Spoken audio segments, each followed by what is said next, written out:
Bonjour à tous, j'espère que vous allez bien. Alors aujourd'hui on se retrouve pour parler du match entre le Paris Saint-Germain et le Bayern de Munich, la grosse affiche des quarts de finale de la Ligue des Champions. Je suis aujourd'hui accompagné de Gébril. Bonjour à tous. Donc on va tout de suite commencer par analyser les derniers matchs du PSG et on va les comparer à ceux du Bayern. Donc des plutôt bons résultats du côté du PSG avant ce dernier match face à Lille. C'est quand même assez décevant de perdre sur un match si important. En plus on a déjà vu que le PSG avait du mal avec les grosses équipes de Ligue 1. C'est quand même assez inquiétant avant un quart de finale de Ligue des Champions, non? Et oui Adrien, regardez cette stat. Le PSG face à l'OL, le LOSC, l'OM ou bien Monaco, donc les équipes les plus fortes de cette saison, n'a réalisé que des défaites à domicile. Et pire, elle n'a marqué aucun but. Donc oui, le PSG a du mal, et surtout avec les gros. Cela s'est vu face à Lille samedi. Équipe très bonne défensivement, le PSG n'a pas su égaliser et a dû concéder une nouvelle défaite à domicile face aux gros. Et cela est très inquiétant avant un choc face au grand Bayern de Munich en Ligue des Champions. Et oui, je m'en rappelle, il y a quelques journées aussi, ils avaient perdu 2-1 contre Nantes, donc c'est quand même assez inquiétant quoi. Donc il y avait vraiment un manque de créativité du côté du PSG, surtout face à Lille.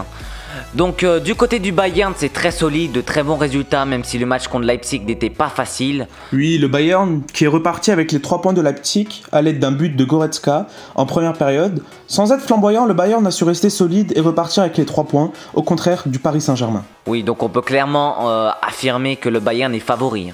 Ah, totalement, le Bayern est le grand favori pour ce match aller de quart de finale de Ligue des Champions. De toute façon, je pense que si le PSG veut gagner ce match, il va falloir être décisif. Ça veut dire qu'à chaque occasion qu'ils vont se procurer, il va falloir la mettre au fond. Comme ils avaient fait d'ailleurs au match aller face au Barça, ils avaient quand même mis 4 buts. Donc le problème, c'est que s'il y a un bon Neuer au cage, ça risque d'être quand même assez compliqué. Du côté des absents au PSG, il n'y aura pas Verratti qui a été testé positif au Covid. Il n'y aura pas Paredes. On l'a vu face à Lille, Verratti manque terriblement au Paris Saint-Germain. C'est un joueur qui apporte beaucoup à son équipe. Selon toi, est-ce que Verratti est irremplaçable au PSG à l'heure actuelle? Ah mais totalement. Pour moi, Verratti est une pièce maîtresse du milieu de Pochettino cette saison. Après, le banc parisien a beaucoup de profondeur, mais cela restera quand même compliqué de faire sans Marco Verratti. Oui, surtout qu'il n'y a pas Paredes, c'est deux milieux défensifs, donc voilà. Sinon, du côté du Bayern, Lewandowski sera absent. On peut pas dire le contraire, c'est une très bonne nouvelle pour le Paris Saint-Germain, non? Ah mais totalement, Lewandowski est l'un des meilleurs attaquants du monde en ce moment. Il plante but sur but, chaque match où il rentre, il marque. C'est un attaquant incroyable. Donc vraiment, le fait qu'il ne soit pas là est une très bonne nouvelle pour le Paris Saint-Germain. Eh oui. Du coup, sinon, du côté des gardiens, Navas face à Neuer. Donc là, on est sur le top 5 des meilleurs gardiens au monde avec une très grande expérience. Ils ont tous les deux remporté plusieurs fois la Ligue des Champions. Donc c'est vraiment eux qui peuvent influencer la rencontre. Ah clairement, les deux gardiens sont au top de leur forme, surtout pour Navas.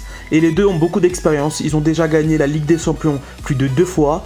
Chaque année, ils la disputent. Ce sera à mon avis un très beau duel. Donc on a vu Neymar face au LOSC, donc il a reçu un carton rouge. Il n'a pas eu un comportement très serein après son retour de blessure. On attend beaucoup plus de lui, il était déjà absent au match aller et au match retour face au Barça. Toi t'en penses quoi? Neymar a un comportement totalement inadmissible face à un concurrent direct pour le championnat, le LOSC, et à quelques jours d'un choc en Ligue des Champions face au Bayern Munich. Son geste ne doit pas avoir lieu, c'est vraiment incroyable quand on y pense. Neymar a presque 30 ans, qui a tellement d'expérience en Ligue des Champions, il se permet de faire ce geste en fin de rencontre face à un concurrent direct, et comme je l'ai dit avant, face à quelques jours d'un choc en Ligue des Champions. Pour moi, ce geste n'a pas lieu d'être. Ensuite, du côté du PSG, il y a encore Mbappé qui devra prendre toutes ses responsabilités. Comme face au match aller, face au Barça, il est attendu au tournant. Il fait face à de nombreuses critiques. C'est à lui maintenant de montrer toutes ses capacités face à un Bayern esseulé de leur attaquant Lewandowski, mais qui dispose, comme je l'ai dit avant, d'un fort collectif qui leur permettent d'être pour moi la meilleure équipe du monde actuellement. Je vous rappelle que Neymar a quand même pris 3 cartons rouges sur les 14 derniers matchs au PSG. Donc c'est pas un bilan très positif. Donc, est-ce que tu peux vite nous présenter les compositions probables? Alors, du côté du Bayern, Neuer sera au goal, Benjamin Pavard, Boateng, Alaba, Hernandez ou bien Davies seront en défense, Kimmich, Goretzka en milieu de terrain, puis l'attaque sera composée de Leroy Sané, Müller, Coman et Serge Gnabry. Côté parisien, Navas sera au goal, Florenzi, Marquinhos, Kipembe et Diallo seront en défense, Gueye, Herrera ou bien Danilo au milieu de terrain, et l'attaque, les 4 fantastiques, Di Maria, Neymar, Mbappé, Keane ou bien Mauro Icardi. Qu'est-ce que t'en penses toi de la composition du Paris Saint-Germain? Très bonne équipe sur le papier, mais les absences de Verratti, de Paredes ou de Juan Bernat feront mal à l'équipe. Donc maintenant on va passer à nos pronos, hein. Donc la cote du Bayern est à 1,95, celle du match nul est à 3,80 et la cote du Paris Saint-Germain est à 3,40. Donc ça confirme ce qu'on disait, le Bayern est favori. Toi tu pronostiques combien?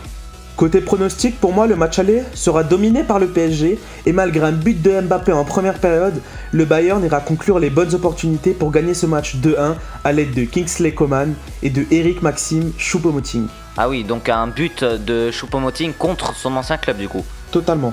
Donc pour moi déjà tout se jouera au match retour, donc je pense que le PSG va élever son niveau de jeu. On sait que si Neymar et Mbappé arrivent à se trouver, ça peut faire très mal, ça peut faire la différence. Donc je pronostique un partout avec un but de Moïse Kean du côté du Paris Saint-Germain et un but de Leroy Sané du côté du Bayern de Munich. Donc on arrive à la fin de la vidéo, est-ce que tu as quelque chose à rajouter toi? Oui, pour moi ce match sera très fort en intensité et pour moi ce match sera l'un des plus beaux de cette saison à ne surtout pas louper. Je pense qu'on a fait le tour, en tout cas si la vidéo vous a plu n'hésitez pas à liker et à vous abonner et à très vite pour une nouvelle vidéo.